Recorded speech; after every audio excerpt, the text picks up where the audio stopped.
Welcome to the second episode of the Soul Notes podcast. I'm Joe Powell. I'm here with David Riley, owner of Beyond Us Spiritual Growth Center in Conway, Arkansas. Um, this interview went a little long, so we've got it in a couple different parts. We explore his journey into his spiritual growth. His life story is very interesting. It was we delved into a lot of things that need to be discussed, and it kind of sort of needed to be told in two or three different parts. This is part one. It's about an hour long. I invite you to go ahead and listen to part two and part three when they get posted. Have any comments or any suggestions or anything, please leave it at the bottom of the video. Thank you so much. What I want to talk about is what kind of puts you down this path. I mean, your beginnings. I don't necessarily have to get into whatever you're comfortable with, talking about as far as your family situation growing up. Sure. But did you have a religious background, traditional religious background? Did you have, were you put on a different path and changed your path, or what? I just kind of go back a few years, or were you non-spiritual at beginning, or did you have something happen to you, or something like that? I mean, do you have like a pinpointed situation, or do you have like, did you grow up in a traditional religious family or anything like that? It's an interesting story, actually. And most people won't tell you this because you don't run into it very often. Mm-hmm. I grew up going to a Quaker church. Mm-hmm. It was called a Friends Church. Mm-hmm. Now, I didn't know anything about the separate religions. Of course, there was Catholic is very predominant, and I grew up in East LA, Right. and it's a Hispanic community, and Right. so they had a Catholic school, so I Right. had a lot of friends that went there, Right. so I knew the difference between the two. Right. So I kind of grew up in a really ordered environment because Quakers are very ordered. Right. Okay. And what was great is we had a pastor. I was a little bitty kid growing up, and I befriended the pastor's son, dear friend of mine, Paul. And what was one of the first memories I have as a child, of course, they're Jewish. Mm-hmm. Well, his mother and father were concentration camp survivors. Right. So my first introduction into the world, if you want to say, the global world, was Right.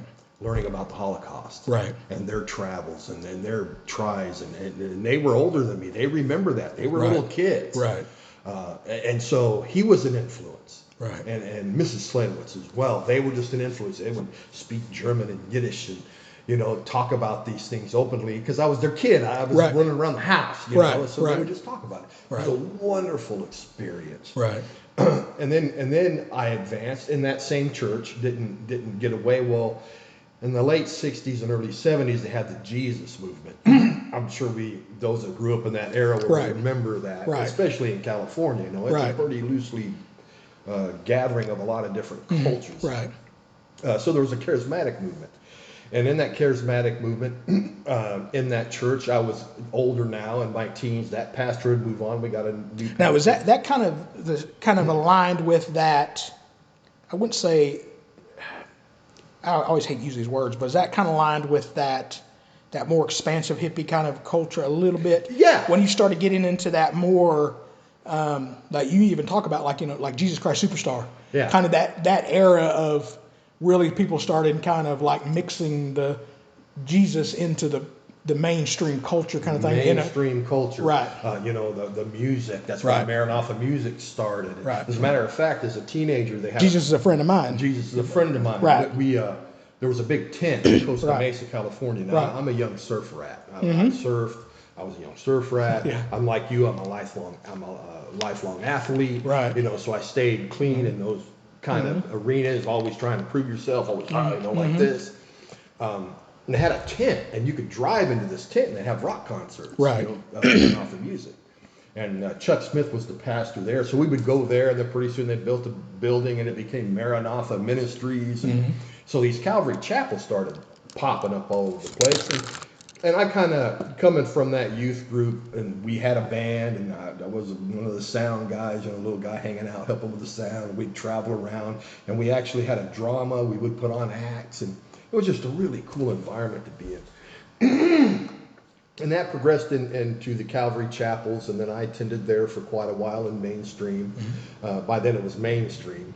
We're talking in the late 70s and early 80s in that area there. So that's kind of the beginnings of where that went. And then, of course, I started my life. You got to go to work. I had children. So, you start going to work, earning money, doing things, keeping up with the church thing, growing the kids up in the church. And then I moved to Arkansas, and there was a church here, the Christian Center. We started going to that. Was a pastor there, Tom Underhill. It was when I was first introduced to the message of manifestation. Right. You can have what you say. Okay.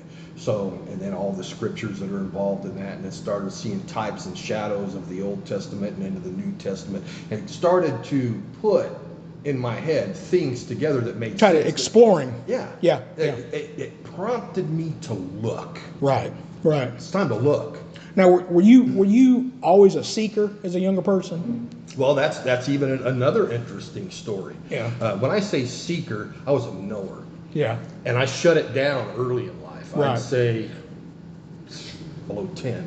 Right. I would walk into a room and I know you. Right.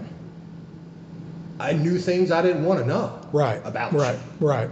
And so I shut it down because there were things I didn't want to know. Right. That weren't really good. Right. For instance, you walk into a place. I know other people do this too. You walk into a place, and automatically you get this horrible vibe. Right. Right. And the vibe isn't just horrible. It's like you need to leave now. Get out. Right. So, but you know these things. So right. You read a room, and you can feel the energies in the rooms. And so I had to shut that down because it was so overwhelming that I couldn't deal with that. So I shut it down for a long period of time. Right. So circling back into the manifestation thing, that was in the early 90s, and life continued on. And then I got to about 2012. Kind of a low point, like you hear, right. Typical low point. You can right. tell a low point in your life, man, I'm just tired. What's right. the purpose? What am I doing here? What the heck, and I don't want to know these things. Right. And then people started entering my life. Well, what about this? They'd be this particular person was a nice lady, and she dealt with angels. Right. She had angel cards. People were starting to be brought to you. Yeah, people were starting to enter my life and say, well, you need to journey. Right. You need to meditate and do some things. So in 2012, by this lady's teaching, Miss Peggy, I started to meditate and journey. And I didn't know what journey was at the time. Right. Okay. So I would sit there and meditate and try to clear my mind and quiet the monkey mind. That's what we try to do. Get inside and let it take you. Right. Now that sounds easy on the surface, right. but it's not. Right. And let it take you. Well, I started journaling these things. Then I started journaling my dreams. I've got dreams that I've journaled back to 2013. Right. Which is pretty amazing. So all of these little steps kept drawing me. Then the next person enters my life. Then the next person, and then Leah entered my life not like a year later. Right. So during that 2012, 2013, I was pretty much disgusted with religion at that point. Right. Not helping me, kind of like the point you were making before. Right.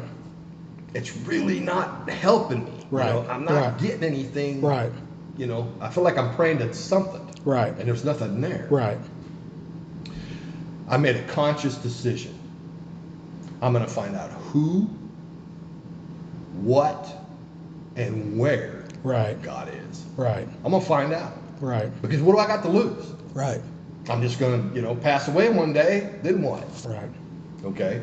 Then I started researching, and people started coming to my life. And then the main thing I can really, to the listeners and to you as well, practice. You got to do something.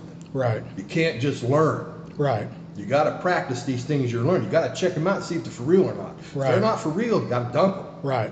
But if you start to become enlightened by what you're learning and by what you're seeing and by what you're actually experiencing, Right. go to the next level. I call it conscious awakening. So that's kind of a brief I always description. refer to it as that moment where you go from realizing that you're not in the universe but of the universe.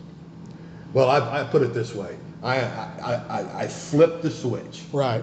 I was not a human being having a spiritual experience. I was a spirit having a human experience. Exactly. That switch flipped. Right.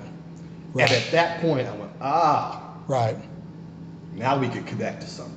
Well, generally, a lot of times these things happen in people's lives when something dramatic happens. Absolutely. Not just, going through a bad time, but like, something that's like that flips that switch. Absolutely. And what I've experienced in my situation and just through other things that I've studied, it's things that break you down to your bare essence. Yes.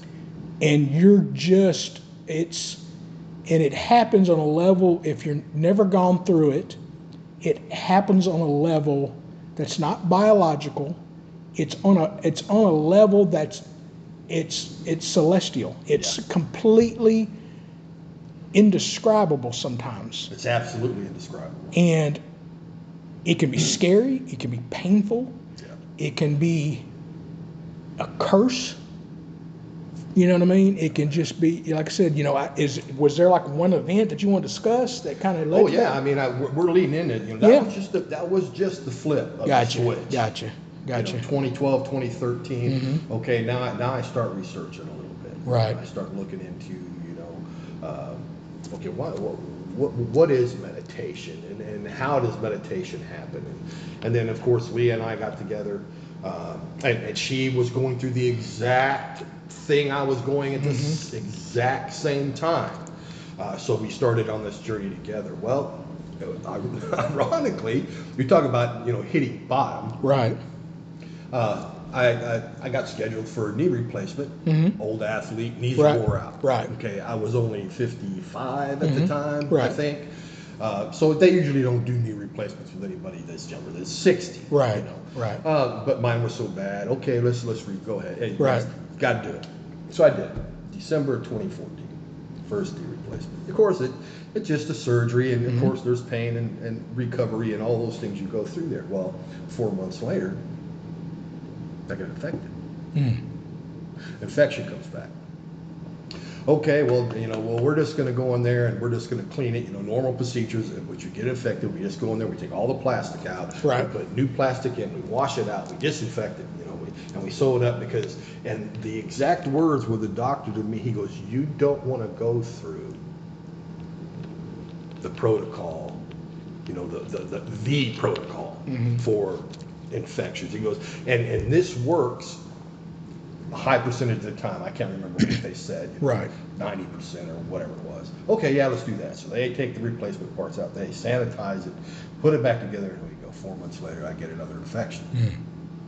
Okay, long story short, between 2014 and the end of 2016, 9 surgeries later, 4 replacements later. Wow. 2 different protocols.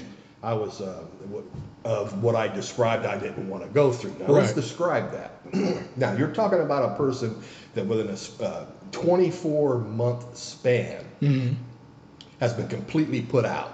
Right. With all the anesthetics, all of the drugs that they use, put you down for hours. Right. Because it's a traumatic surgery. Right. Okay. So, all of that going on. And 2 of those protocols, of course, after you get to the second infection, when you get to the third, you get put in that protocol. The protocol is they take everything out and they pack your leg full of these. It's kind of like a plaster Paris, but it's not that hard. Right. And it's just infused with antibiotics. And they make you a fake end of a femur and a fake end of a tibia, and they put it in there and they sew it back up. And then they put you on a regimen of antibiotics for 10 weeks. Now, Right. These are, in my case, it was vancomycin, the 3 big boys that they can get. Right. They fill the bag up, and I was taking 400 milliliters, 4,000 milliliters a day of this IV Right. for 10 weeks. Right. You get sick, you just. So at this point, you're not just going through the physical parts, you're approaching all the psychological issues at the same time. Yeah. See, all of that's coming together because now Right. I'm having a battle. Right. I'm having a battle to even want to live. Right. Okay. Right. And I'm going to describe the protocol, then I'm going to circle back and tell you where I was at sure. in my head and on my Absolutely. little journey. So it happens again. They put another knee in, and then here we come again. Well, they end up passing me to another doctor. Look, we're not going to do this anymore. You need to go see this specialist and let him deal with it. So I went to them to deal with it, and had a really, really neat CDC doctor. And then they started giving me this from taking 4,000. That's 2 bags of IV, 4,000. Right. Right. To this little shot Right. once a day. Right. Made me sick. When the lady said, it's just like going through chemo, man. You're gonna get trashed. Right. And so I went through that protocol and had a breakdown. And there's the nurse that would come in to see me. I just sat there one day and I just couldn't do it no more. I was done. Right. Okay, let's circle back from the all of that, taking you down, stripping the peels of the onion. You're at the core now because you do not want to be here anymore. Okay, not to the point where I'm just going to check out. Right. But you don't know what to do because you don't want to check out, but you don't want to be here. So Right. you're in that tight spot. Well, going through that experience, I had the opportunity to research, read, practice, listen, go to journey circles. That's where we met our first of all, when that first infection happened, I realized an enlightening, I call it bestowed upon us. Okay, look, man, this ain't working. Medical ain't got all the answers. Right. I'm not putting down medical because they're wonderful. Look, I'm here today and I'm walking. Right. What a great thing they do. Right. Right. I went to a Zuni sun dancer in town. She had practiced with the Zuni tribes and these. Well, I went in there and had 3 visits with her, and she would dance around and do her drumming and do her rattling, and then she would say, "I'm going to take the spirits on, and don't mind if I burp because I burped them out." That's how I get rid of them. Right. So we did that, and so that got me okay. Well, what else is there out there? Right. Okay. Right. Now I started to get better.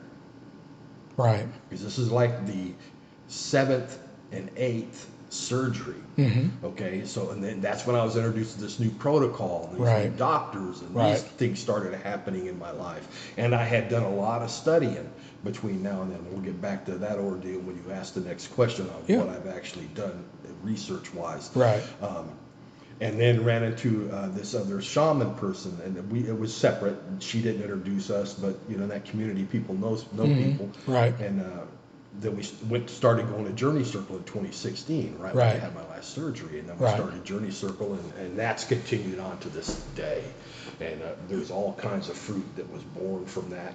Beyond Us is one of those. Right. So that kind of explains where I hit the bottom.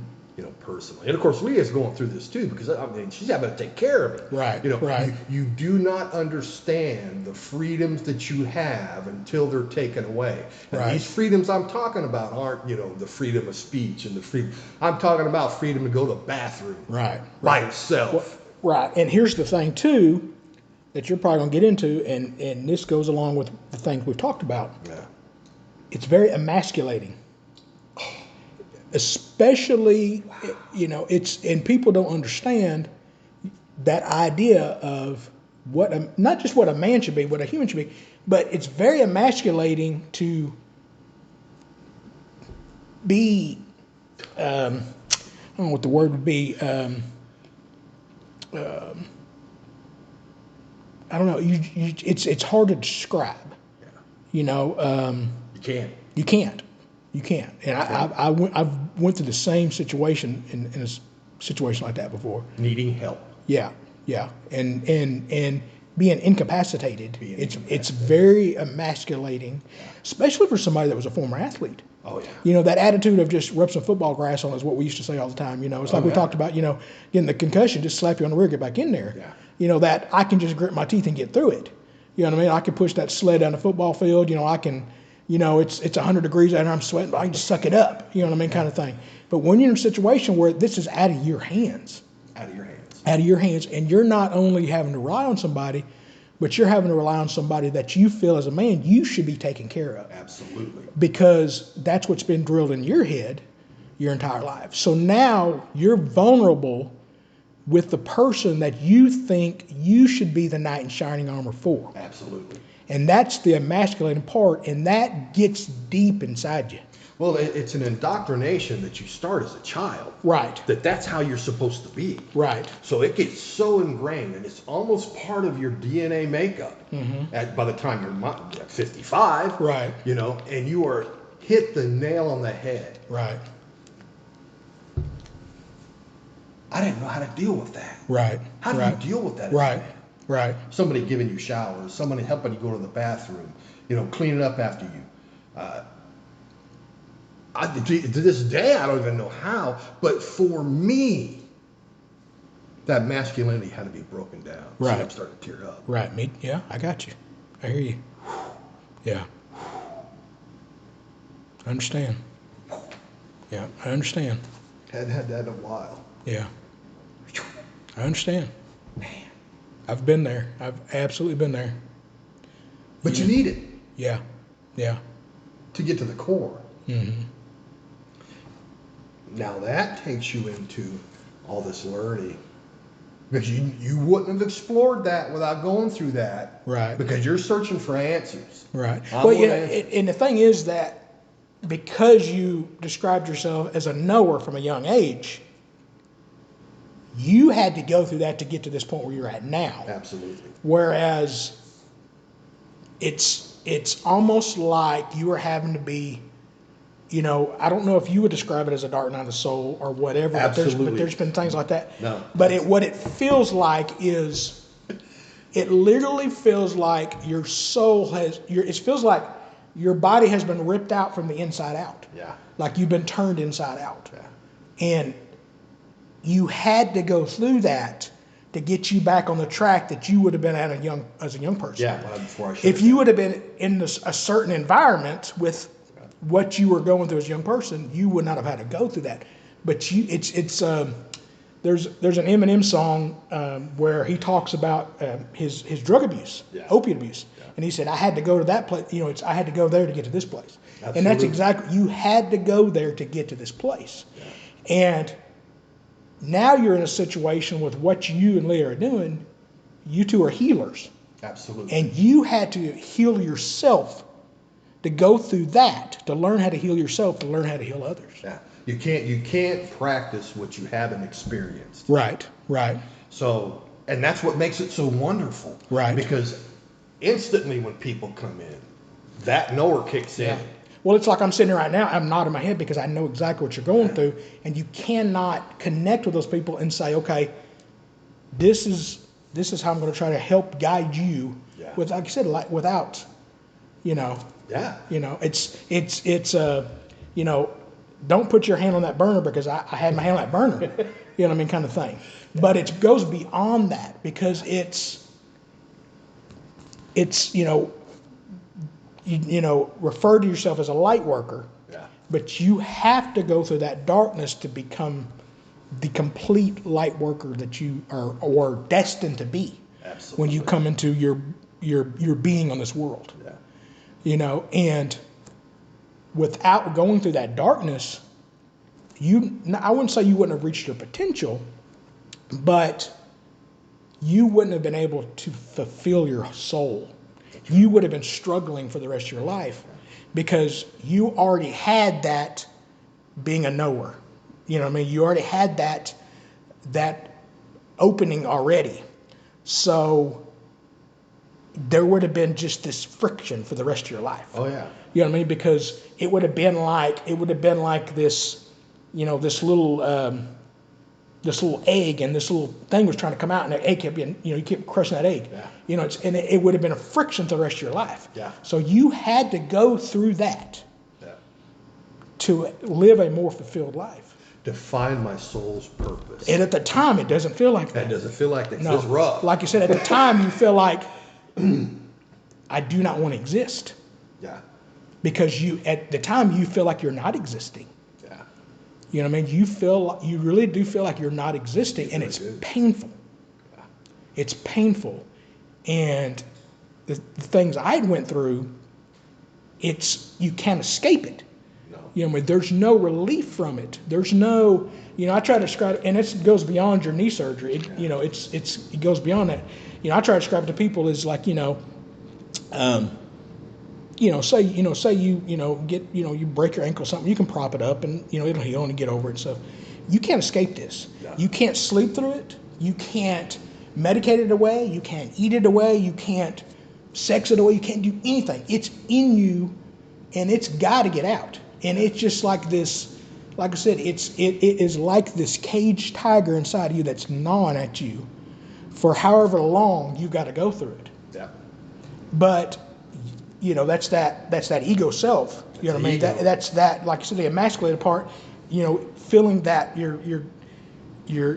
definition of what you are as a human being goes beyond your gender and your sex and your place in this world, what your job is, what your home life is, whatever.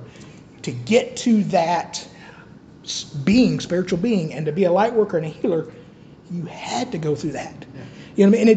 And it's like a death of a 1,000 nails or something, and it's just, and you can't escape it. You can't. And I don't want everybody to think that they have to go through the dark night, but they may. But and you coined it perfectly, and that's what I coined it. It was the dark night of the soul, man. It was time to trial, and you're not going to escape it, no matter where you go. You can't get away from it. Right. I kind of liken it, of course, of being the psychologist that you're becoming and are. Right. Carl Jung's shadow work. Right. Right. You're doing shadow work, and you don't know what that is. Right. But you're doing it. Right. Right. Later on, I discovered, wow, that was shadow work. Right. My soul. Right. We were going through that. Yeah. That's what was happening there. Yeah. It was guiding me the best that it could to keep me safe, to get me to the place to where I went, And you almost, and I don't know how long you think, in your mind this went through, and I understand that the surgeries are a big part of it, and that has to be a part of it. Yeah. Because you have to have that gut punch that, to go through. You got to have the gut punch. You got to have that gut punch. That's what it is. Now, knowing now, you wish you wouldn't have fought it so much, probably. Because that's what forced me into that situation, was fighting. Yeah. Ego. Yeah. Yeah. Absolute ego. Yeah. Not wanting to give it up. Yeah. Masculinity. Well, you get forced to admit now we've done all this reading and it's this idea of, and it goes beyond being emasculated, but it adds to it for a man.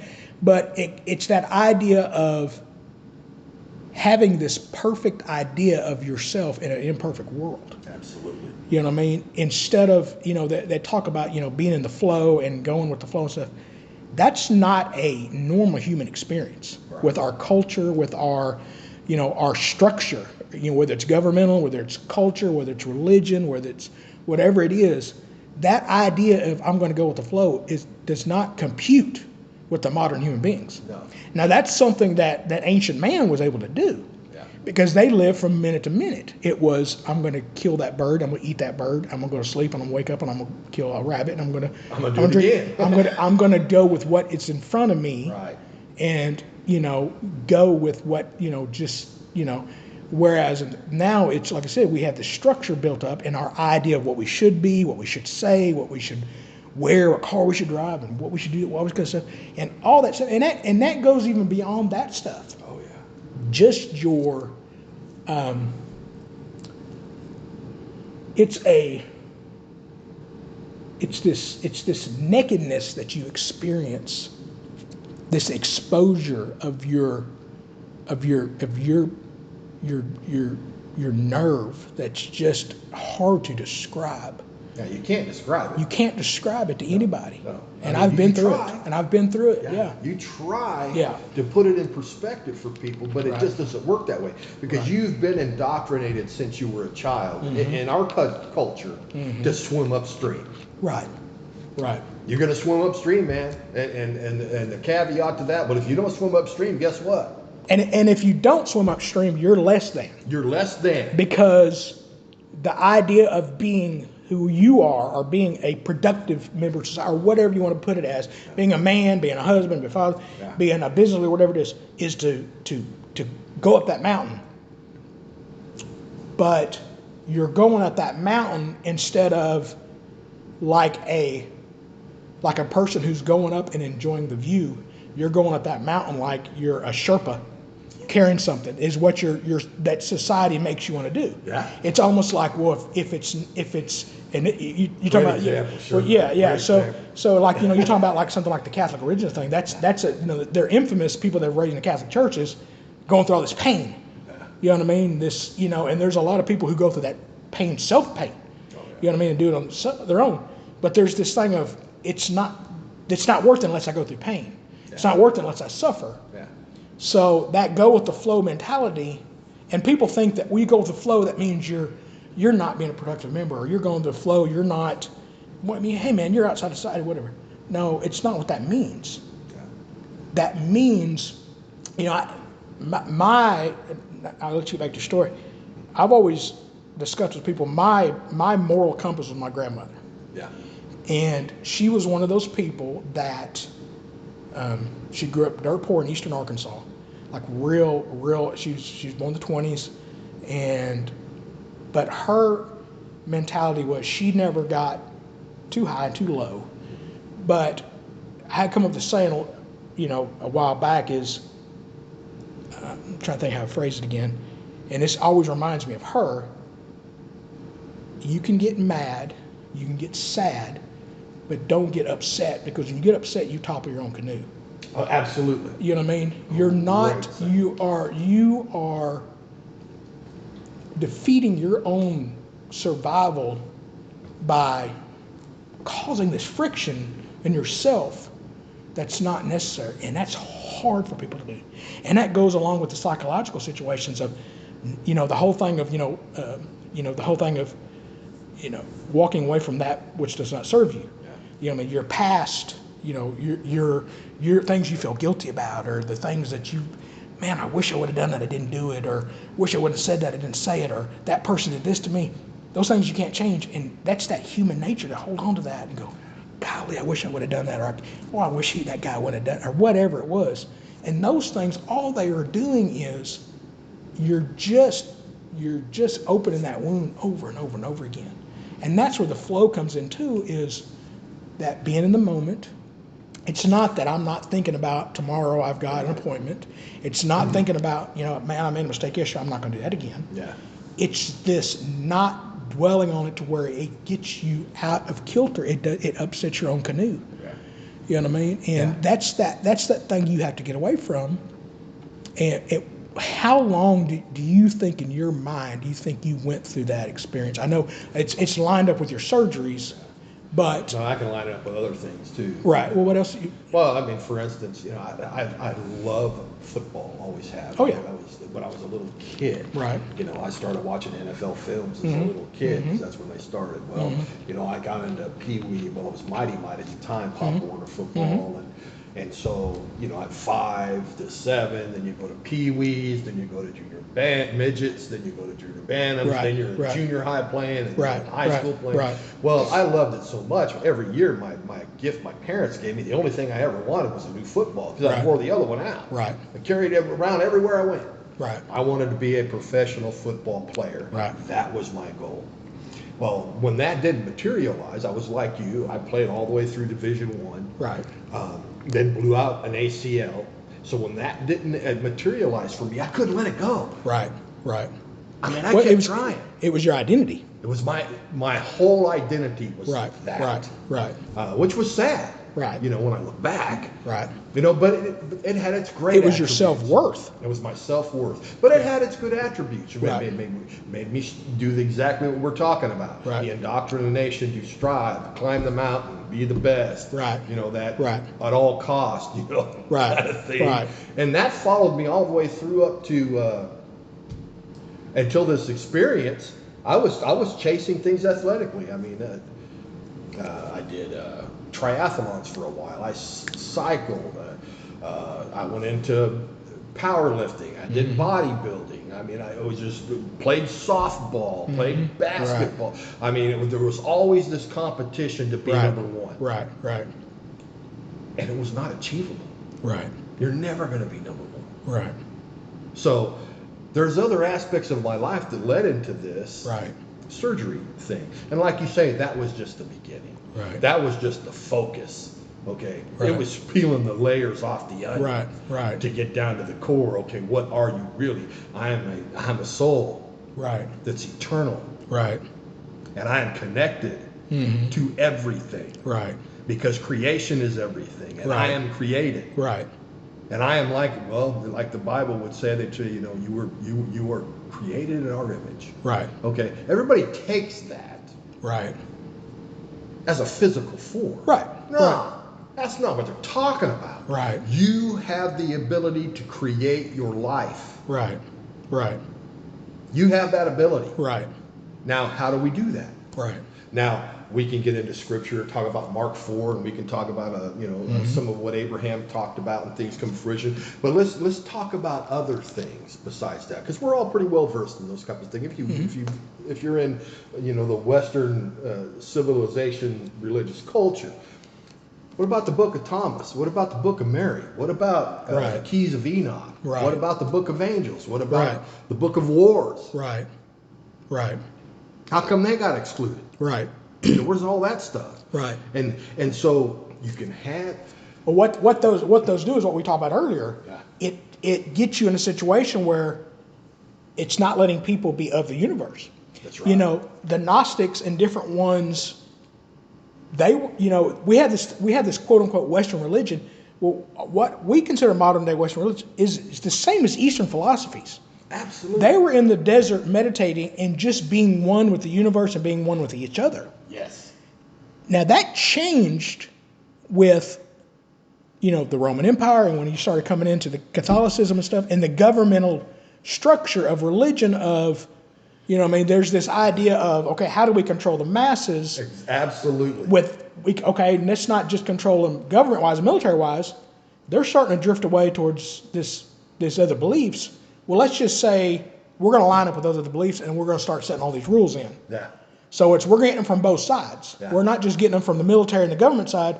We're getting it from the spiritual side too. Yeah. So we're just boxing them in more and just taking these rules that we set up as a government and putting them over into the religious. So they're going from the outside world and they should be going into a spiritual bubble, a safe place, where now they're going to a spiritual place and they're going, okay, these are the rules that are in here. Wink, wink, nudge, nudge. They're basically the same rules that we put out there. Yeah. But we're saying that now it's even more, because most people have this need, even a small level, where have I come from, where am I going, what's after this? Yeah. So now you've poisoned the water, you've poisoned the well, so to speak, where you're playing on their need to have that spirit, that spiritual connection. To belong. To belong, yes. And now you're saying, okay, now we're going to direct this. You know what I mean? We're herding the cattle this way. You know what I mean? And but it's your freedom of your religion. It's and like I said, that whole standard of this Western religion belief and Eastern religion, it was all the same to begin with. It's all the same, and Yeah. the research Yeah. proves that Right. out. Right. It really does, Right. because if you really start to look into that big Right. ball of wax, Right. and you made reference to it, the Catholic Church. Mm-hmm. I mean, they didn't even decide on the New Testament until 325 A.D. Right.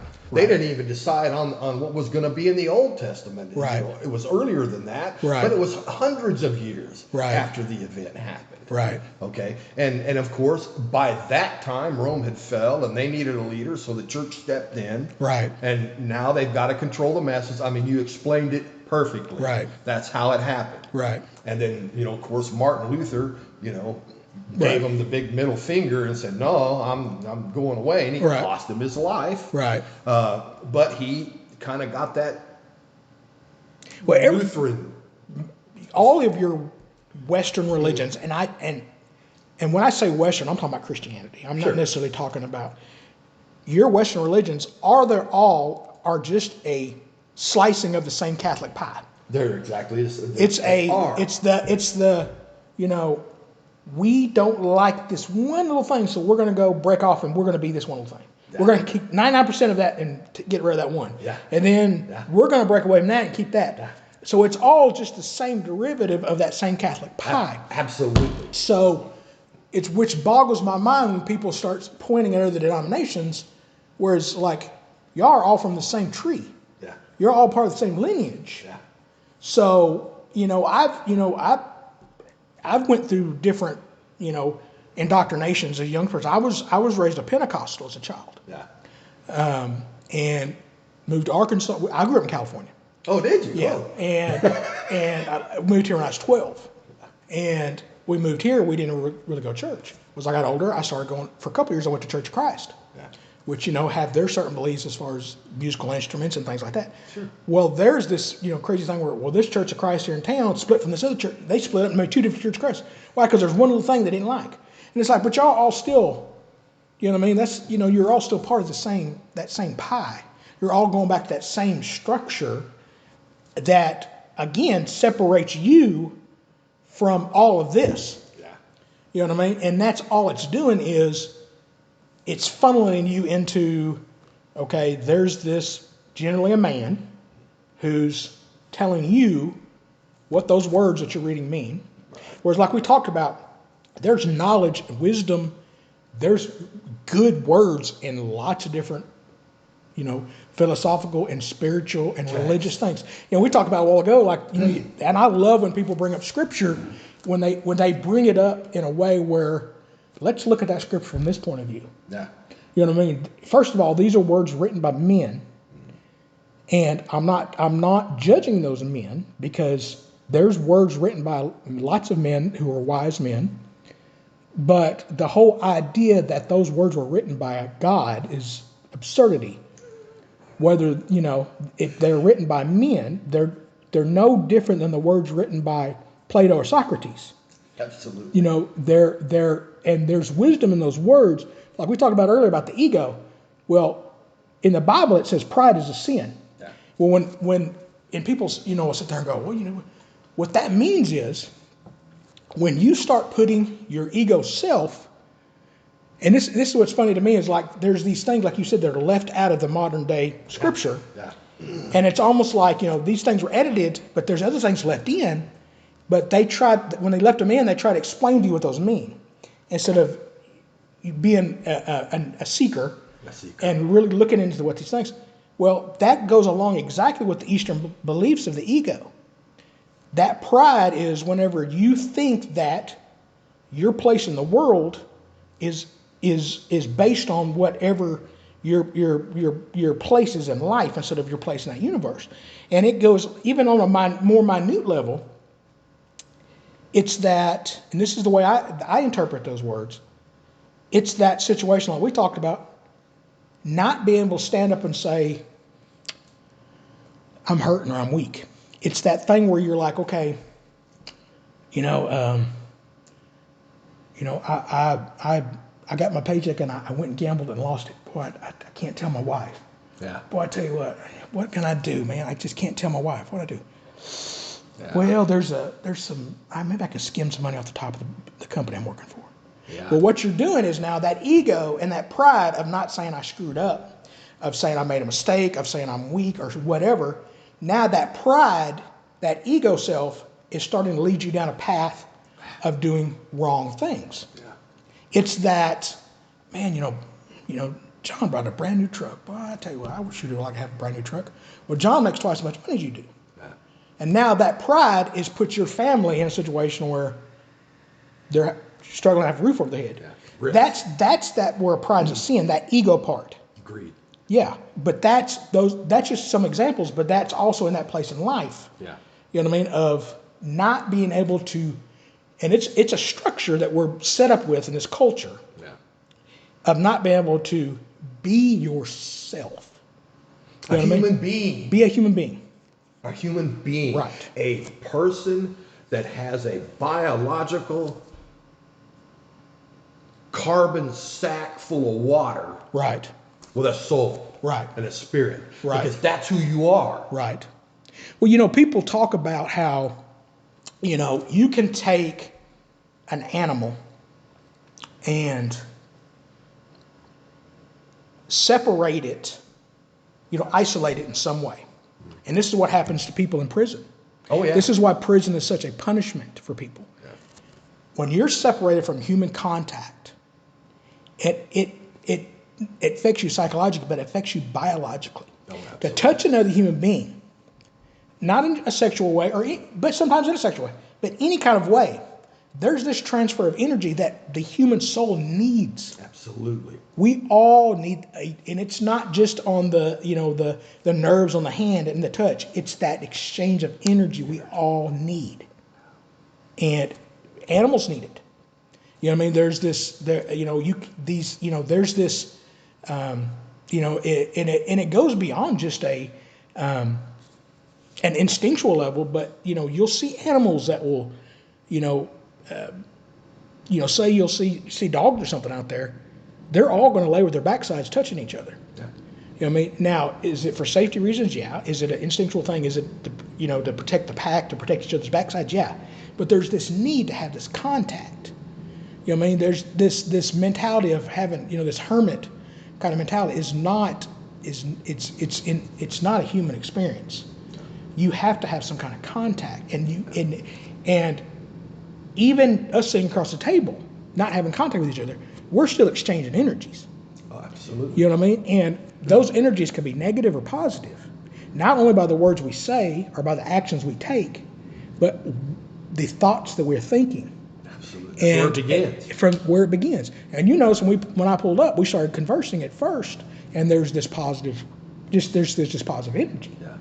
You know what I mean? And like you talked about before, you go in these places, or you around certain people, that you're just like that. There's something off. There's something off here. There's something off here. And there's different levels of that. There's different levels of that, and sometimes you can go into a place where there's been an excruciating amount of pain. Yeah, I know it. And you know it. There's been a lot of tears. There's been a lot of screaming. There's been a lot of negative things in that area. Yeah. And it doesn't have to be in a structure. You can feel that in nature. Absolutely.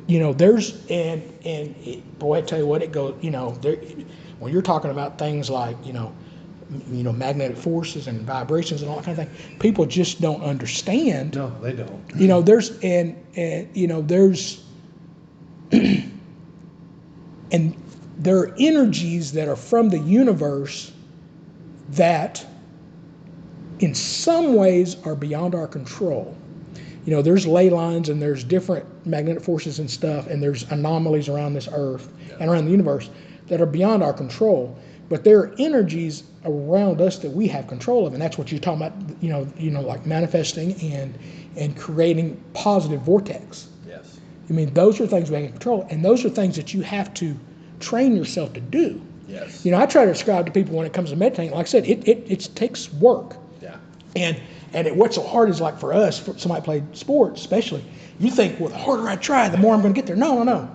That's where that flow thing, but it's also where that letting go. We talked about like that. Let go. Yeah.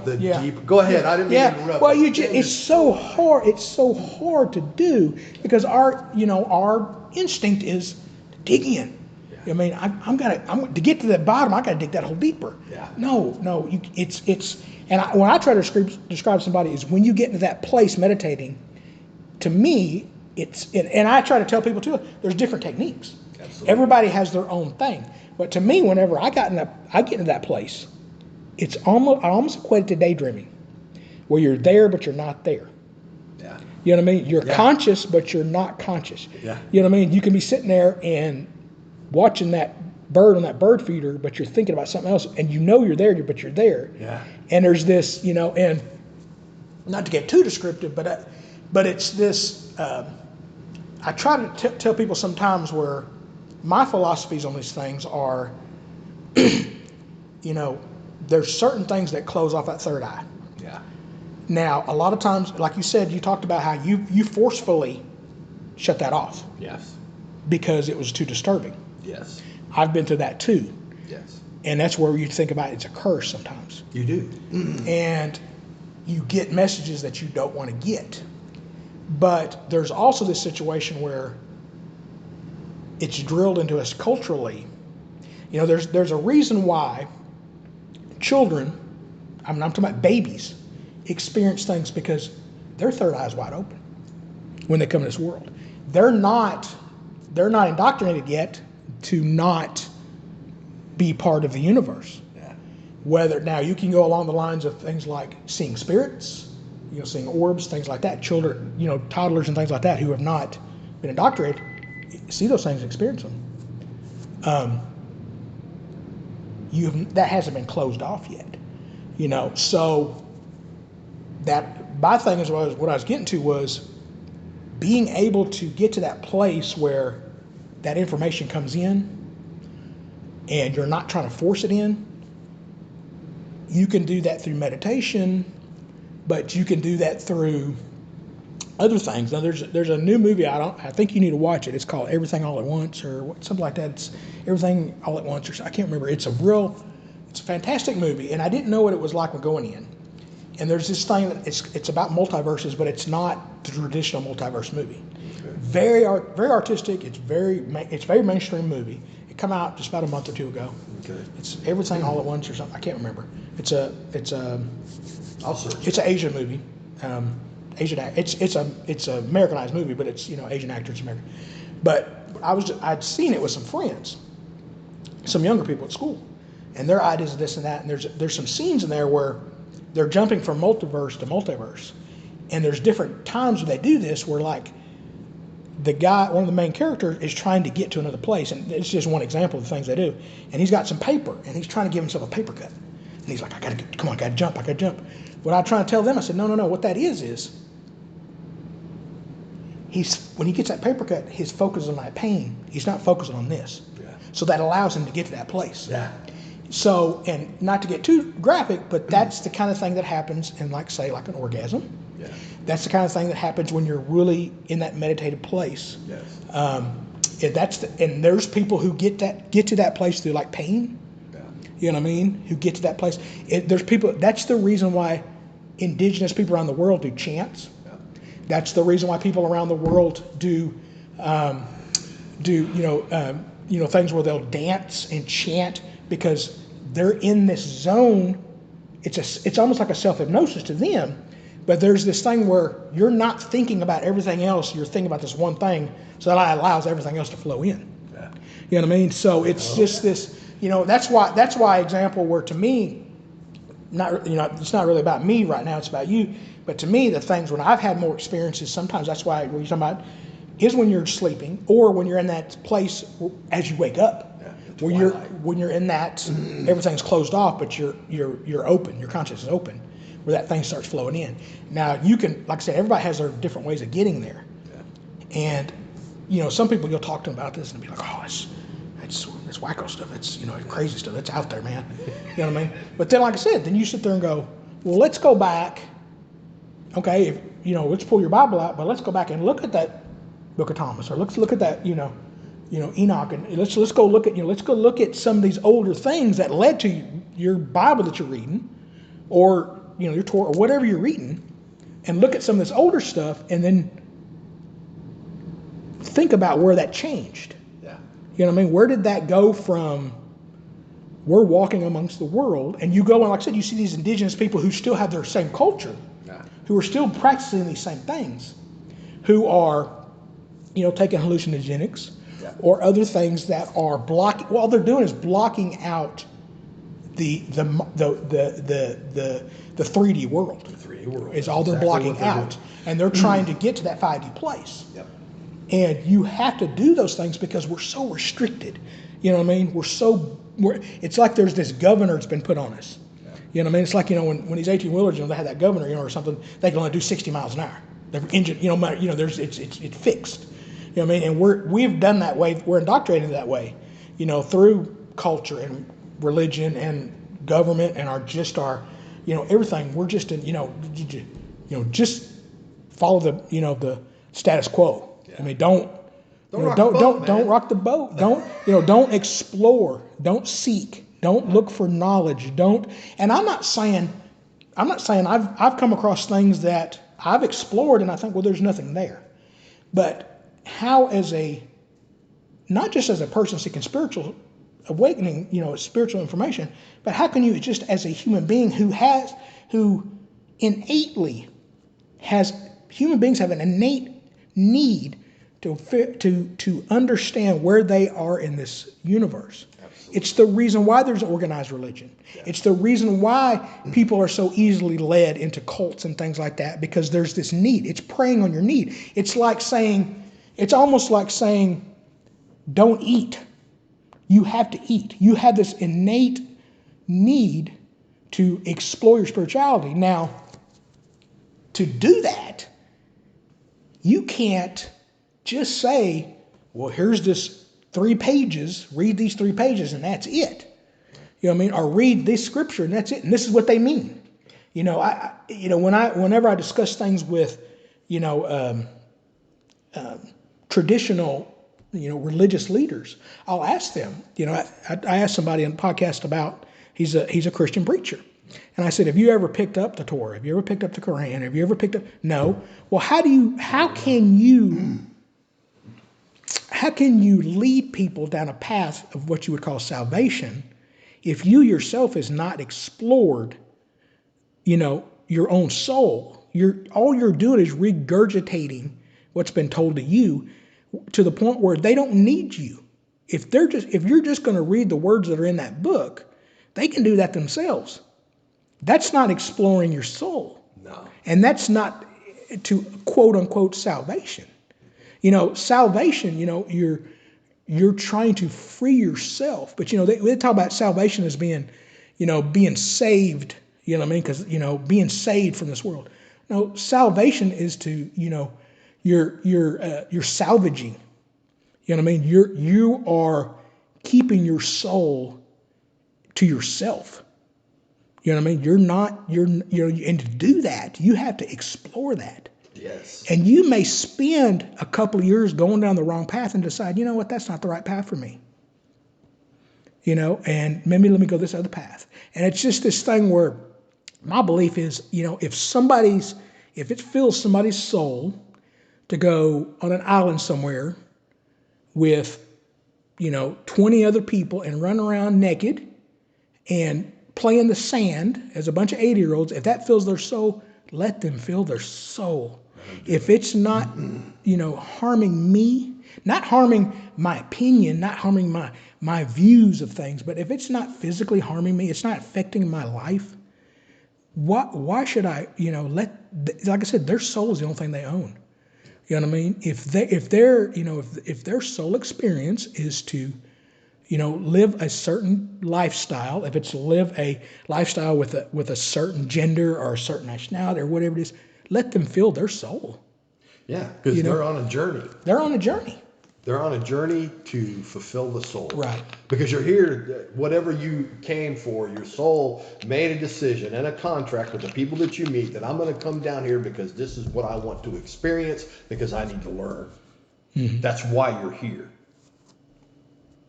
Right. That's why we're here. Right. And it's really interesting you say that about researching and knowing, because let's go down that path. Right. Where did Jesus study? Where did his mother take him when he was a child? Mm-hmm. To the scribes and the priests of Egypt. Right. That's where he went. Right. And he marveled then. Well, what did the scribes and the priests teach in Egypt? Mm-hmm. What we would consider, heresy, I guess maybe. You would call it heresy. Yeah. They taught the Hermetic principles. Right. The Book of Thoth. Right. The Emerald Tablet. Right. The Sumerian text. Right. They studied cuneiform. Right. Right. I mean, and if you look at all those texts that are older. Right. They all talk about the flood. Right. They all talk about the same things in the Old Testament. They all say the same thing. The Book of Gilgamesh. Right. It's even older than the Sumerian text. Right. Right. It's about the same stuff. Right. So where did Jesus learn this? Right. Now, let's go into the Old Testament. Let's talk about, I think, are some of those. We got time? Yeah. Oh, yeah. The most brilliant, I think, put together explanation Right. of creation. Right. The tree of life and the Kabbalah. Right. I mean, I started studying the Kabbalah. Started reading the Kabbalah, got to the Tree of Life, started studying that. And of course, in that time, I'm studying the Hermetic principles. That led me into the Book of Thoth, which led me into the Emerald Tablets. And then I started doing the Sumerian text and the Book of Gilgamesh and going down that road. So I'm going to stop there because you've asked a lot of things that are just loaded. Well, I'll tell you what, let's stop there for a second. Okay.